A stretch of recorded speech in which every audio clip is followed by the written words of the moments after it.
So that's it. Concord's no longer a thing. About an hour ago, as of recording this video, there was a post made on the PlayStation blog titled "An Important Update on Concord." And in this blog post, they announced that Concord servers shall be shutting down on Friday, the 6th of September 2024. And if you happen to be one of the 10 people who purchased this game, well, you'll be able to get a refund for it. And if you're wondering why this game is shut down, well, it's simply because the sales of it were really bad. But all-time peak is 660. Do you know how bad that actually is? In my opinion, this is genuinely one of the biggest gaming flops in history. I'm not going to say that it is the biggest gaming flop because the day before did exist, but it's definitely up there. And what's funny to me is that you can't even blame this on just marketing, because this game did have a lot of marketing. At the PlayStation State of Play just a few months ago, it had a trailer and everyone was thinking it looked like a Guardians of the Galaxy ripoff, just with like Overwatch. It's something we had seen before. Well, this had a lot of marketing from PlayStation, from Sony. They even got their own custom controller,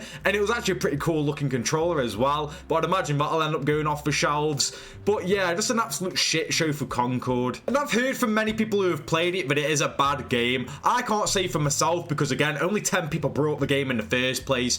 But yeah, I don't know if the game's actually good, if it's bad. The problem with this game, as soon as the trailer got revealed and the gameplay trailer got revealed to people, it just looked like every single shooter game, first-person shooter game we've had for the past 10 years or so.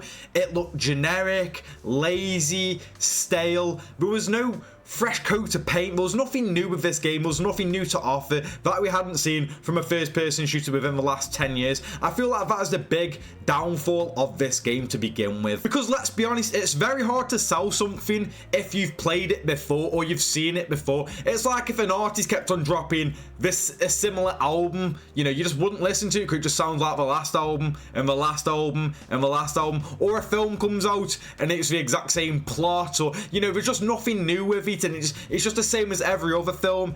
It's just boring. No one wants to see that sort of stuff. Everyone wants new things, and Concord didn't offer anything new. And what's crazy to me is that this game is in development for 8 years, almost a decade, and within just over a week, the game has failed and closing shop, and that's it. All of that hard work over 8 long years just for the game to be shut down within over a week. It's absolutely baffling to me. And I feel like the story of Concord just goes to show why unique and creative IPs and games are so needed nowadays. Like, just look at Black Myth Wukong, for example, a very creative and unique IP, and look at the success that that game has had. Not only that, but the game is quality itself, but you know what I mean? It's not this generic, boring, bland thing where we've seen plenty of times over the years. It's something fresh and new, and Concord was none of that. I'm pretty certain this is the first ever game for Fireworks Studios,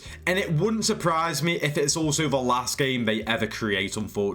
Ultimately, this has been a big loss to Sony. I'd imagine they thought this game was going to succeed and do really well, and it failed miserably. I've heard rumours that they spent around 200 million on this game, but I don't know how accurate those rumours actually are, so I won't believe too much into it. But it is obvious that they did put a bit of money into the game Concord. But let me know what you guys think of the death of Concord in the comments. I'm interested to know what you guys think about this game. You know, how it was built up, the whole marketing of the game, how generic and bland it was. I want to know what you guys think about this game. Thank you for watching the video, and I'll see you in the next one.